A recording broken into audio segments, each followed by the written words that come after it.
to this battle where we are going to be watching it from David's side, and David is going to be rocking a Rillaboom, Cinderace, Urshifu, Porygon 2, Togekiss, Tyranitar, whilst on Nicolas's side we're going to be seeing that Cinderace, Corviknight, Tyranitar, Milotic, Dusclops, and the Dracozolt. Yeah, Dracozolt is a really great pick, something that I think has been sort of left by the wayside, so to speak, coming into the later series of VGC 2020. But a lot there for Davide to really worry about in the offensive presence coming in there.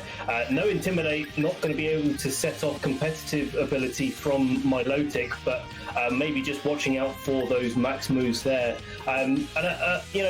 Quite a solid and consistent team from Davide with Porygon 2, Togekiss and Tyranitar being staples in VGC for a long period of time.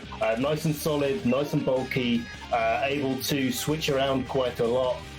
Also backed up by Cinderace and Urshifu, which are newer picks that are a little bit more aggressive, a little bit more offensive. So a real mixed bag. But I think the real question that strikes me looking at these two teams is, out of the Dusclops and Porygon 2, which one is going to be setting up the Trick Room? Yeah, exactly. So is it going to be a battle of trying to stop the Trick Room right now is the real question. And without any further ado, we're going to be seeing the leads coming out from Nicolas' side, being that Corviknight and Cinderace, whilst we're going to be seeing a Cinderace mirror, and David is going to be also bringing that Tyranitar accompanied with his own. Yeah, Cinderace facing off against each other is something that you don't see a huge amount in VGC 2020. You see it occasionally. Definitely not in turn one. They tend to be Pokemon that's sitting in the back. But neither partner to Cinderace likes the look of having a Cinderace on the opposing side of the field. Tyranitar obviously not liking the high jump kick threat, and Corviknight definitely not liking the Pyro Ball threat. So, I think we're going to see a little bit of maneuvering around. We'll see which one of these Tyranitar and Corviknight wants to play, let's say, chicken. I think Corviknight would probably win that battle, being closer to a Pokemon with wings. I think it's both these players starting out on the offensive, but no switching coming out here, just a Dynamax turn one.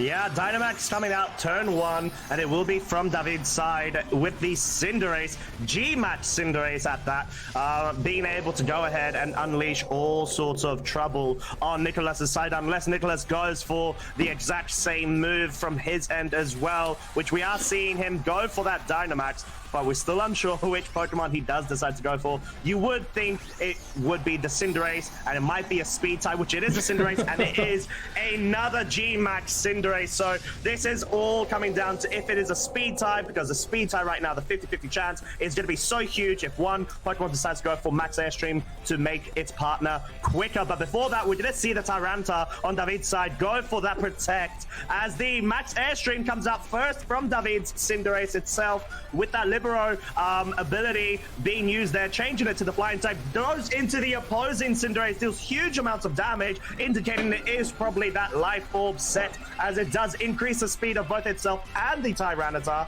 And we do see the confirmation of Life Orb there, but we don't actually see a Max Airstream from the opposing Cinderace. We see a Max Steel Spike. It changes it to the Steel type right now.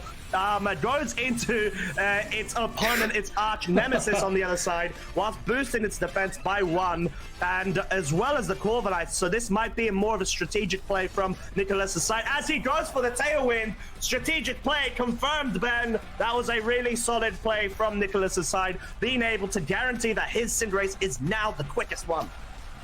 And a real mix of turns there. You've got the Max Airstream coming out before the Cinderace.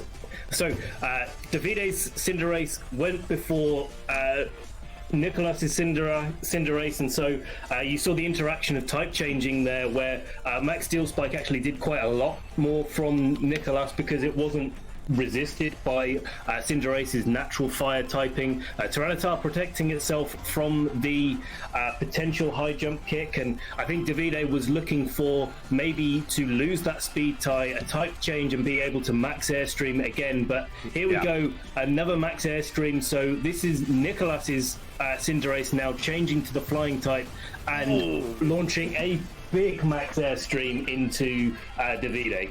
Yeah, and it gets the clean KO on David's Cinderace, so his G-Max and Dynamax capability is now gone for game one, and he's in a spot where the Tyranitar is going to be moving last after this, since the Core of the Night is now moving first with that Brave Bird, maybe wanting to break any potential Focus Sash or double up into the Cinderace in case that initial attack didn't pick up the KO. As we see Superpower coming out now. Wow. Ooh, maybe expecting the Steel type to remain, but Nicolas going for that max airstream. It did change that Cinderace's typing to the flying type.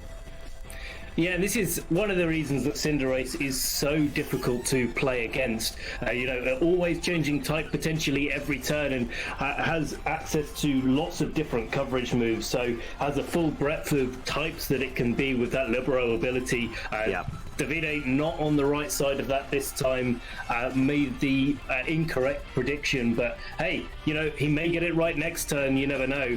Tyranitar, though, does take a drop for its troubles, and certainly Porygon 2 coming out onto the field from Davide wants to be able to not be so threatened by a potential fighting move in combination with an attack boost, and that Corviknight doing something with that attack boost as well. So Davide a little bit on the back foot here, but Porygon 2, if there was any Pokemon that could survive a combination of attacks, it would be that Porygon 2. Yeah. And certainly could be setting up the Trick Room here to get Davide back into a good position. But before that, we're going to see the G-Max Fireball go into that Porygon 2, deal huge amounts of damage, but not quite as much as it would have liked, as the Corviknight is going for the Iron Head, maybe hoping for that flinch and the double up in damage there. Rock Slide comes out from the Tyranitar, doesn't quite pick up the KO onto that Cinderace, even though it gets a critical hit on the Corviknight, which is really good because it was at -1 attack, but the Porygon does go ahead and successfully gets the Trick Room going for David's side. Yeah, but that Tailwind is likely going to be expiring quite soon. And remember back on the first turn where that Max Airstream went off next to Tyranitar? Well, we're sitting in Trick Room and that Tyranitar's got a speed boost. So, after the Tailwind isn't on the field anymore for Nicolas, Davide's going to have to remember that his Tyranitar is a little bit speedier than maybe he would like it to be. Certainly if Nicolas does a little bit of adjusting, maybe preserves his Cinderace and or Corviknight to come back for later in the game once the Trick Room has expired. Yeah, I mean, I think it's just like you said, it's all about right now, how can Nicolas try to find his way out of this Trick Room, but, well, actually, the Corviknight goes ahead and switches out, and the Dracozolt comes in instead, so maybe Nicolas wanting that Corviknight to be at neutral speed in the following turns, as we see Thunderbolt coming up from Porygon 2 into that Dracozolt, so well switched right there. Of course, it does resist, it is an electric type of its own, and it takes that Rock Slide as well, given the fact that that Tyranitar is still at -1, let's not forget, although it did get a critical hit there, but I don't think it mattered as much since the Corviknight was naturally going to go down, and Davide is in the spot where he's still in Trick Room, and he could actually maybe go for a recover on his Porygon 2. He certainly could, and recover would be something that maybe Davide is thinking about right now. Just got to find the right opening for recover to come out, and Tyranitar coming in doesn't really give Davide a lot of room. You think Tyranitar on Nicolas's side probably has access to a fighting type move, likely Superpower, that we've seen in so many sets. And of course, if Tyranitar on Davide's side is going down this turn to a Superpower, Porygon 2 clicks recover. There's no threat on Nicolas's side, and Nicolas is free to just launch out maybe a Bolt Beak from his Dracozolt. Not going to be doubled in power because unlikely that it's going to move before the Porygon 2, but still going to be putting pressure on Davide. And Davide's just sort of sat on the field in his own Trick Room, not really doing as much as I think he would like to be putting on right now.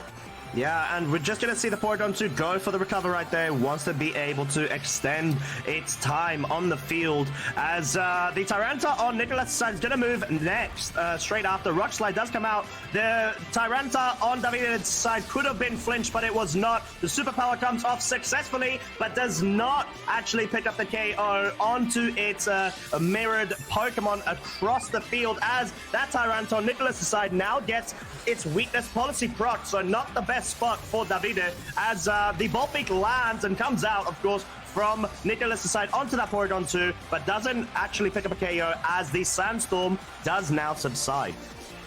Indeed, and actually looking at this position here, you saw how much damage how much health the Tyranitar on Nicolas' side has got left, and actually could be in range of an attack from Porygon 2.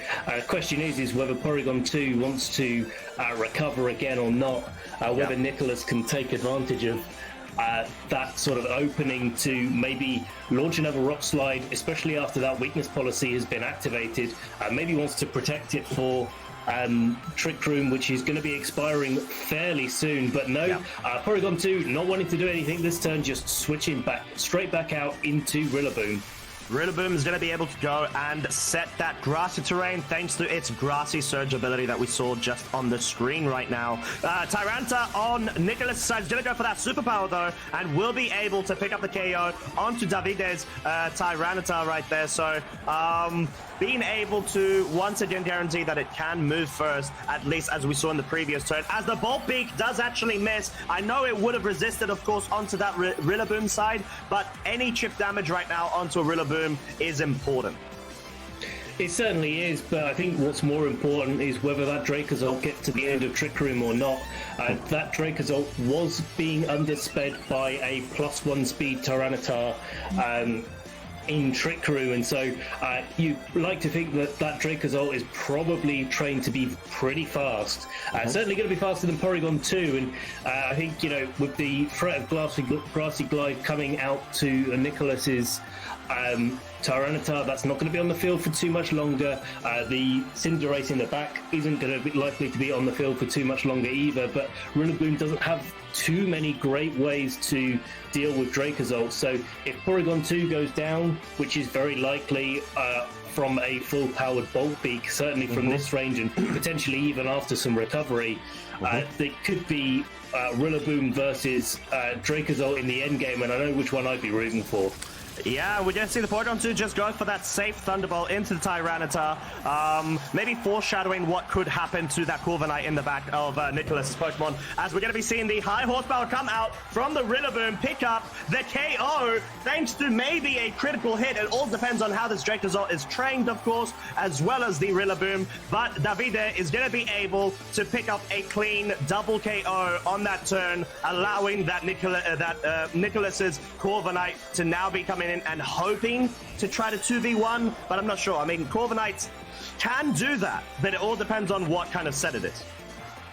It can, and excuse me a minute, I'm just going to go and eat my words here. That Rillaboom definitely would have won in a 1v1 versus Dracozolt. But here we go, Brave Blood coming out from Corviknight. Coming into that Porygon 2, looks like it's not quite enough to pick up the KO. Looks like this match is going to be going to Davide, who's finishing off with a knocking off Corviknight's Lumberry. Great information for next turn. Recover coming out from Porygon 2. Picking the safe option, just making sure that there's no opportunity to lose this game with Porygon 2 just not having quite enough health left. Corviknight on a sliver, probably going to be going down to a Grassy Glide, but Nicolas knows what the score is here. It's 1-0 to Davide, and yeah, a great game from these guys. Really tight, and definitely not the result I expected. Oh, 100%. I think it was kind of an understanding of one another at the end of the game there, because if Nicolas, for example, had, I don't know, maybe an Iron Defense set for the Corviknight, then maybe he could have tried slowly bringing it back. But I think since we saw the reveal of Brave Bird as well earlier in the game, Davide's thought was maybe he doesn't have that set, and he did try to go for that recover on the Porygon 2, which, like you said, it was a safe play because you just allow that Porygon 2 to stay a bit more longer on the field whilst being able to be put in a safe position to get any Thunderbolts off. So, what are you thinking right now, Ben, with regards to going into Game 2? So, David kind of needs to... well, I mean, he's got momentum going for him, doesn't he? He certainly does. I think he's got to be a bit more worried about how his early game goes. I think Nicolas in the last game was able to just get himself into a better position. I think the Porygon 2 is going to come a bit sooner for Davide, just to get himself into that Trick Room environment and get himself moving. We saw how effective he was. Definitely a good bit of knowledge for Nicolas, though, that Rillaboom does carry that high horsepower. That the Tyranitar is probably quite trained to be quite slow, and so maybe from Nicolas's side, a little bit more use of that Dracozolt a little bit earlier on. Certainly wouldn't have a bad matchup against Cinderace if Nicolas thinks that Davide is going to go for that same sort of Cinderace early game strategy that we saw in Game 1. So, a real mixed bag, but I think, I want to see a bit more of Dracozolt from Nicolas, and I think I want to see a little bit more of Porygon 2 coming out from Davide. Yeah, I think you're right. I think being able to go ahead and just extend more of, try to get better use of that Dracozolt could prove to be good, as long as Nicolas is able to position himself well, as we do see that Dracozolt come out. So well said there, Ben. But accompanied with the Cinderace, and both these Pokemon are well known to try to take advantage of the Dynamax capability, as we are going to be seeing on Davide's side that Urshifu Rapid Strike accompanied by another Cinderace. Yeah, and that's definitely going to be under threat from Dracozolt. Certainly if we see another Max Airstream coming out turn 1. But let's see which one of these Max Airstreams, if it is that these trainers have decided to opt for both having Max Airstream, which one comes out first. That will be very telling as to how the rest of the turn goes. Of course, with the change in speed mechanics that we've had, and I think most people that have been following the season are quite well versed in that. Whoever goes first again, let's say, with the Battle of Max Airstream. So here we go. We've got a Dynamax coming out. I think that's from Nicolas's side, if I've remembered the trainers correctly. That's going to be the G-Max Cinderace coming out again. So G-Max Cinderace coming out. The real question is there going to be another G-Max Cinderace coming out just like Game 1, Turn 1? Because you wouldn't expect from Davide's side that Cinderace to be going for it, since Urshifu, I mean, it has potential of maybe taking advantage of a potential maybe Max Guard, where it can go through it, but I'm not sure, given the situation, and Cinderaces don't usually like running Protect, but there have been a couple which have. But no, we're going to be seeing that G-Max Cinderace mirror match coming out on the field right now. Turn 1, Game 2. Volbeat comes out, reveals it is Choice Scarf, nearly picks up the KO on the Cinderace. It lands as well. And Nicolas, the Cinderace is going to be moving first. It is a double up, double wham bam KO onto this Cinderace on Davide's side, not even being able to move and take advantage of those max moves. It goes down. Unfortunately for Davide's side, I don't think he anticipated that Choice Scarf. Dracozolt being able to be so crucial there as Surging Strikes comes out from this poor Urshifu, which is into that Cinderace. It's no longer a water type on the Cinderace. It does get those critical hits though, those 3 critical hits, which do bring it down to just above half of its HP. But oh my word, talk about an explosive turn. Yeah, and that's a big reveal coming out from Nicolas's side of the field. Also, the front end of the speed tie between the two Cinderace was being quite fortunate in that turn, and you've got to play it to have a chance of getting it. So fair play to Nicolas. I don't think you could have done too much else there, but the extra damage that has been got onto the Cinderace on Nicolas's side really does help. The question is now do all of the Max Airstreams, let's say, somewhat go to waste now with Porygon 2 coming onto the field for Davide? I think I know, if I was Davide, what I'd be doing, and that thing is definitely Trick Room in this situation. Question the trouble that Nicolas has, if he had the opportunity to maybe go for a Max Knuckle followed by a Bolt Beak in this turn, maybe enough to pick up the knockout onto the Porygon 2, but not quite the case this turn. Not quite the case this turn. Voltbeak does miss as Max Knuckle does come out, and it goes into that Urshifu slot, maybe hoping to pick up a double-up KO there. But not being able to do so, it shows why that hustle ability is a double-edged blade. As Urshifu on Davide's side is going to go for that close combat, deal huge amounts of damage onto that Dracozolt on Nicolas' side, but not being able to quite pick up the KO, as, like you said, Ben, we knew what that Porygon 2 wanted to do, and it was able to successfully get that Trick Room up. Yeah, now it's going to be the case that Davide's in a really good spot to attack first, really do some damage. That Cinderace is currently fighting type, so no super effective moves likely to come out from Davide's side onto it, but could go for a double up. As you said before, Costa, Cinderace not a Pokemon that really likes to run Protect too often.